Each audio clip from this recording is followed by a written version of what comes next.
Bonjour Jean-Yves Le Drian. Bonjour. Que sait-on des circonstances de la mort du président Déby? Il y a plusieurs versions. Selon un journaliste de Ouest France, il s'agit d'une réunion avec des chefs rebelles qui auraient dégénéré. Est-ce que vous avez des doutes sur les conditions de sa mort? Pour l'instant, je n'ai que les informations que l'on veut bien nous donner, mais il se trouve qu'au Tchad, la situation est assez exceptionnelle, même invraisemblable. Voilà, des colonnes de pick-up qui viennent de Libye, lourdement armées, avec pour objectif de faire un coup d'État, de pénétrer dans N'Djamena, le jour des élections, où le président Déby constate qu'il est réélu, mais c'est lui-même qui prend la tête de son armée pour aller combattre ces rebelles qui viennent de Libye et qui veulent atteindre à l'intégrité et la stabilité du Tchad et qui meurent le jour où son élection est validée. Ce sont des circonstances graves, mais assez exceptionnelles. Et cette ambiance de gravité, j'imagine, dominera demain les obsèques du président Déby. Le président Macron s'y rendra avec beaucoup de chefs d'État africains. Et avec aussi les Européens, puisque le sujet du Tchad, c'est pas uniquement le sujet du Tchad, c'est aussi globalement la sécurité du Sahel, et c'est aussi la sécurité de l'Europe, puisque le Tchad, c'est un peu la frontière sud de l'Europe, et Joseph Borrell représentera l'Union européenne. C'est pour ça qu'on a parlé d'alliés de la France et de l'Europe dans la lutte contre le terrorisme. On va y revenir dans un instant, mais vous l'avez dit, la situation est assez exceptionnelle en ce moment au Tchad. On entre dans une période d'incertitude, peut-être même d'instabilité.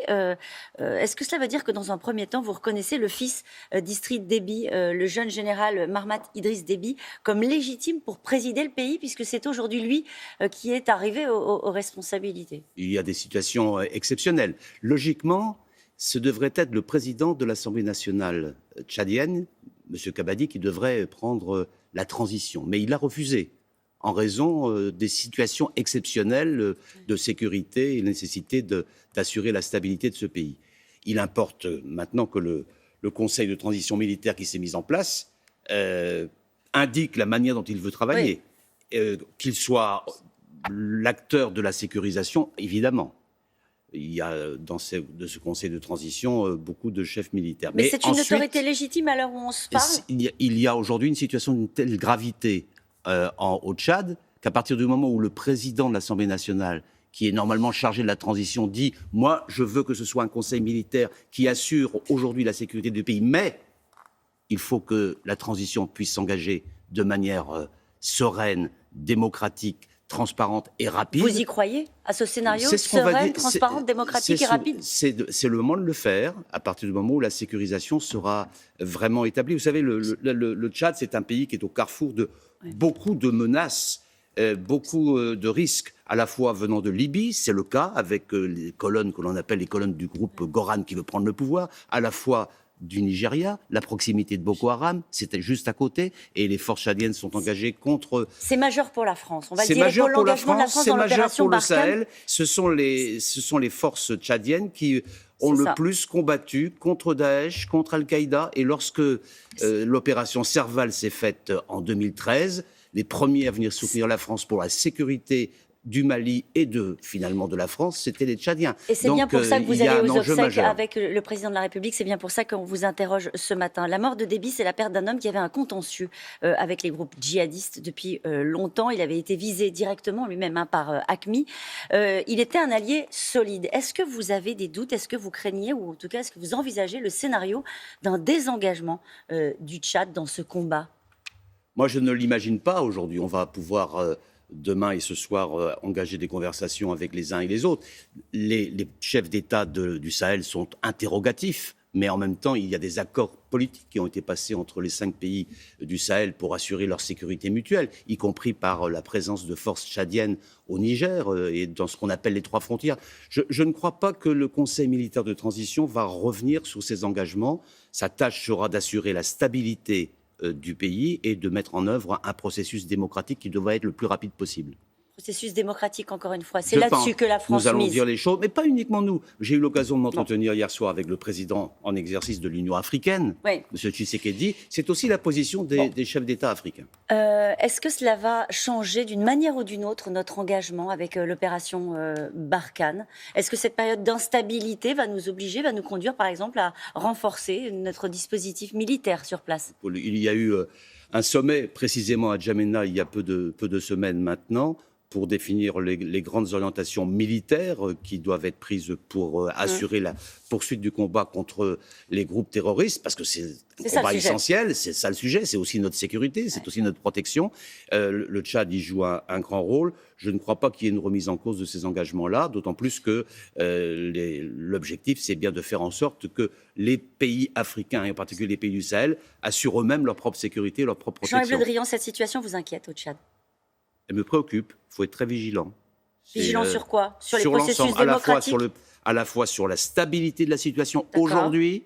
Est-ce que le Conseil militaire de transition va assurer la stabilité et l'intégrité du Tchad? Et puis ensuite, comment il va pouvoir mettre en œuvre un processus démocratique? Et comment, par ailleurs, l'armée tchadienne va remplir ses engagements à l'égard de ce qu'on appelle la force conjointe du Sahel, c'est-à-dire à l'égard des partenaires du Tchad dans cette région. Il y a un autre dossier sur votre bureau, un autre dossier compliqué. 100 000 hommes, 100 000 soldats russes massés à la frontière de l'Ukraine. Que cherche Poutine?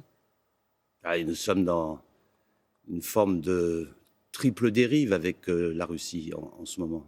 C'est-à-dire? Il y a une dérive autoritaire interne. L'acharnement sur Navalny est insupportable. C'est le symbole d'une dérive autoritaire interne. Le fait que hier, des manifestants aient été arrêtés parce qu'ils manifestaient en soutien à Navalny. Le seul fait que M. Navalny, sa santé même est en danger. Il a été fait l'objet d'une tentative d'assassinat, ensuite il a été déporté, maintenant sa vie est en danger, et nous considérons que ce sont les autorités russes qui ont la responsabilité de la vie de M. Navalny. Ça, c'est la dérive autoritaire interne. Et puis il y a une dérive externe d'intimidation, de provocation, ce qui se passe en Ukraine, à la fois avec des troupes qui se massent en Crimée, dont nous n'avons jamais reconnu l'annexion, avec des forces maritimes qui se pénètrent en mer Noire et en mer d'Azov, et puis des intimidations, des provocations à la frontière de l'Ukraine, dans la zone du Donbass. Donc dérive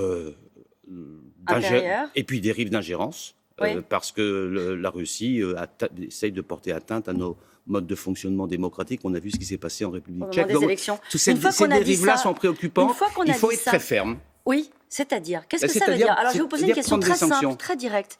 Si Navalny meurt en prison, il se passera quoi? On prendra les sanctions nécessaires et on mettra la responsabilité de ce drame sous la responsabilité de M. Poutine et des autorités russes. J'espère qu'on ne va pas arriver à cette extrémité. Lorsque M. Navalny a été empoisonné, nous avons pris des sanctions, les Européens, de manière unanime.